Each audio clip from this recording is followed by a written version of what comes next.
बाबूश, आयज एक काँग्रेसीन प्रेस कॉन्फरन्स घेतली आनी कोण जे घोस्ट वोटर आपले 500 त्यांना सोद म्हणून सांग.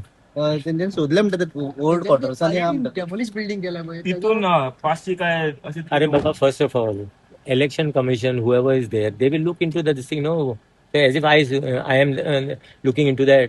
पण त्यांच्यानी एक स्टेटमेंट केलं तुमचं हा अरे बाबा, आमदार त्यांनी स्टेटमेंट केला. Am I supposed to reply to whatever they have got to तुमचो से? एक ऑफिसातलो कादर म्हणून कोण बसता हियरिंगाक तो प्रत्येक हिअरिंग तो कादर म्हणून येता म्हणला तुमची हिअरिंग.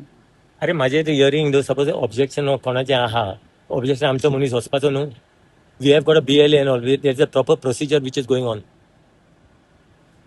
And ultimately पळय, सी किंवा वोट घातले की वोट ना घातले, I am just trying to say ultimately देव जाणा आणि तो कोण वोट घालता तो जाणा कोणाक वोट मारता ते. इट इज नॉट नेसेसरी तुझ्या बारेन भोंवता म्हणून सगळे तुझ्याच बारेन तुकाच वोट मारतले. तुम्ही सर्वे बिन करताले. I don't need to do any survey. Those whoever has been entrusted with the work, they will get the work done. बाबू ते 6 वर्ष झाली बिल्डिंग डेमोलिश करून पण थंयचे अजूनही वोटर्सांची नावं अरे बाबा, why you asking me? Did I keep their name? Politically हे केलं म्हणलं. What? See, bad carpenters always blame their tools. बाबा कित्याक आपण शेणलो एका लागून. First try to improve yourselves and then go for election.